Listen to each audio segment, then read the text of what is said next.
안녕하세요. 프라나 이비인후과 안철민입니다.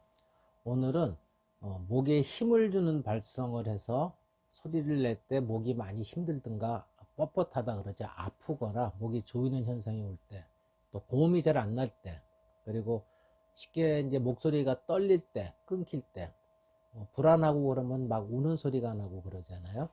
특히 이제 신경질환으로 연축성 발성장애라든가 무슨 근긴장성 발성장애, 진전 그런 병들이 있게 되면 목소리가 많이 떨리는데, 그런 경우는 이 성대 근육, 성대 주변 근육이 같이 경련이 와서 그러는 거거든요. 그러면은 이 경련이 오는 경우에 이것을 해결하는 방법은 경련을 풀어주는 거죠. 쉽게 말해서 이제 떨림을 줄여주기 위해서는 힘 주는 거를 힘을 안 주게 풀어주면 돼요. 이런 것을 이제 쉽게 할 수 있는 방법은 약을 먹는 건데, 성대 근육에서만 경련이 오기 때문에 먹는 약을 쓰게 되면 성대 자체에만 그렇게 효과를 주지는 못하죠. 전신적인 반응이 나타나게 되니까 오히려 온몸의 전체 근육이 피곤해지는 그런 현상이 오고, 오히려 성대 자체에는 그렇게 큰 효과를 못 보는 경우가 있어요. 그리고 또 주사를 맞거나 그런 보톡스 같은 맞는 경우도 있죠. 그거는 이제 효과는 좋지만 반복적으로 보톡스를 맞아야 되고 효과가 일시적이라는 단점이 있죠. 하지만 그것도 장기적으로 하게 되면은 발성 기능이 바뀌고 내 소리내는 그 습관이 바뀌면서 영구적인 해결책이 될 수도 있어요. 이런 것 말고 좀 더 자연스럽게 할 수 있는 거를 이제 음성 치료라고 하는데, 쉽게 말씀드리면은 목소리를 교정하는 목소리 재활 치료죠. 물리 치료를 하는 겁니다.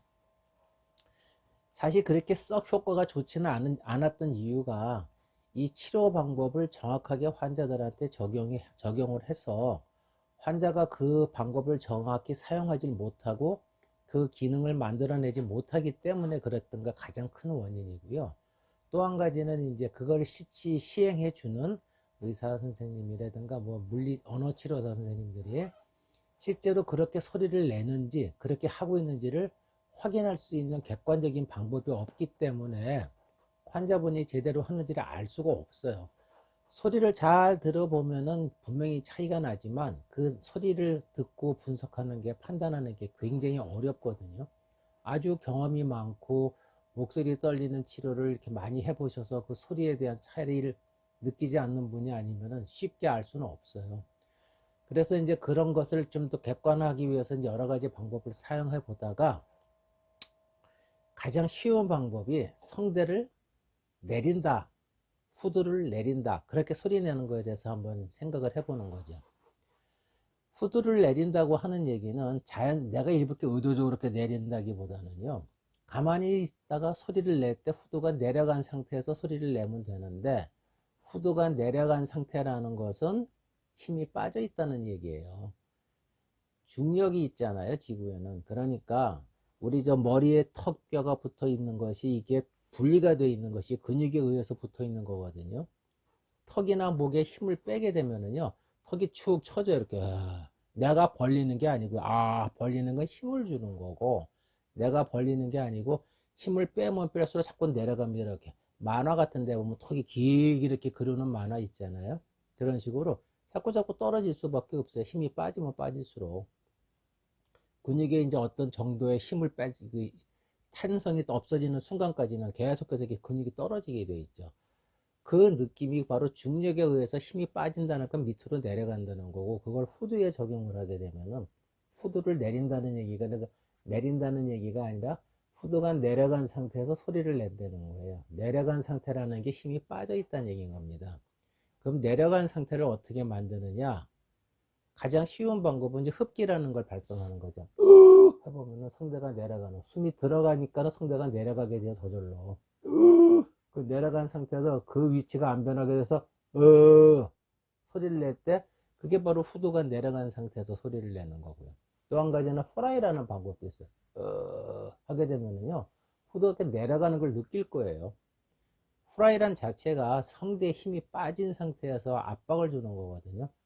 압박이라는 거는요, 힘을 준다는 게 아니라 성대를 붙여놓은 상태에서 공기가 나와서 성대가 살살 떨리는 거예요. 후라이를 하게 되면은 힘이 빠지는 원인이 뭐냐면은요, 제가 성대를 이렇게 보여드리잖아요.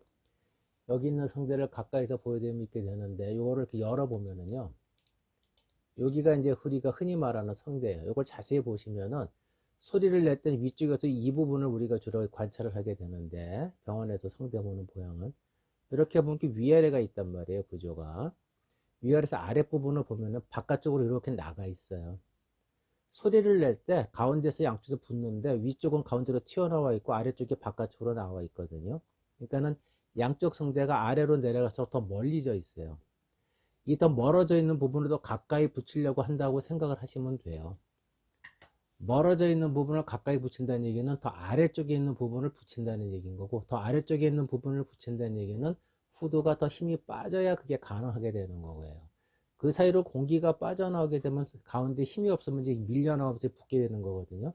위쪽이 붙는 것보다 아래쪽이 더 붙는다는 얘기는 힘이 더 빠져나와야 더 성대가 가까이 붙어야 더 쉽게 아래쪽이 붙을 수가 있어요. 그게 후두를 내리라고 하는 원리인 거예요. 그 후두를 내리라고 한다는 자체가 후두가 내려간 상태에서 소리가 나게끔 한다. 그 소리를 나게끔 하는 것 자체는 힘이 빠진 상태인 거예요. 그 상태에서 소리를 낼 때 경련이 오는 힘을 줄일 수가 있는 거예요. 성대는 감각이 없기 때문에 내가 소리를 내기 어렵거든요. 그래서 이런 다른 감각으로 한번 소리를 내보는 건데, 그게 아까 보여드린 흡기발성이라는 거, 또 하나는 후라이라고 하는 거, 이런 상태에서 날 때 그 느낌의 소리, 그때 내 후두가 있던 위치, 그 후두의 압박을 받았던 느낌, 그 느낌으로 소리를 낼 때 성대가 힘이 빠지고 경련을 줄일 수가 있는 거예요. 그래서 흡기 발성을 이용하게 되면은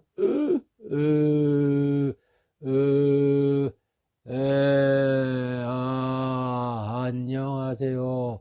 안녕하세요. 이 느낌으로 소리를 낼 때 성대가 힘이 빠지게 되기 때문에 이런 소리를 내게 되면 성대를 좀 더 쉽게 붙이게 되고 힘이 빠지게 되고 편안함을 느낄 수가 있고요. 경련 같은 게 오는 것을 줄일 수가 있다는 얘기입니다. 또 후라이를 쓰게 되면은요, 이 느낌으로 소리를 낼 거예요. 안녕하세요. 아까 했던 느낌하고 거의 비슷할 겁니다. 약간은 다를 수가 있어요. 좀 더 가까운데 좀 더 아랫부분을 좀 더 아래쪽 성대에서 붙게끔 만들어주는 거죠. 포인트는 더 몸의 아래쪽에서, 여기 있는 성대보다 더 아래쪽에서 성대를 붙이고 성대 자체에서도 더 아랫부분을 붙여서 거기서 진동을 만들어낸다는 느낌. 그것이 바로 힘을 뺀다는 겁니다. 그렇게 힘을 빼면서 소리를 낼 때 성대의 접촉은 훨씬 더 수월해질 거고요. 그때 소리를 낼 때 목소리 떨리는 경련, 연축성 발성장애, 근긴장성 발성장애를 좀 더 쉽게 해결할 수 있고요. 우리가 소리를 낼 때 성대가 안 붙는다 하는 감각을 좀 더 쉽게 개선을 할 수가 있을 거예요.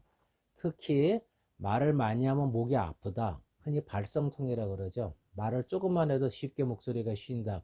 그런 경우에 이런 식의 방법을 연습을 해주시고 그 느낌을 자꾸 사용할 수 있고 내가 원할 때 그 소리를 쉽게 낼 수 있는 그런 훈련 정도가 되면은요, 소리 내는 것이 굉장히 수월해지고요. 목소리 변화 같은 건 거의 없다고 보시면 돼요.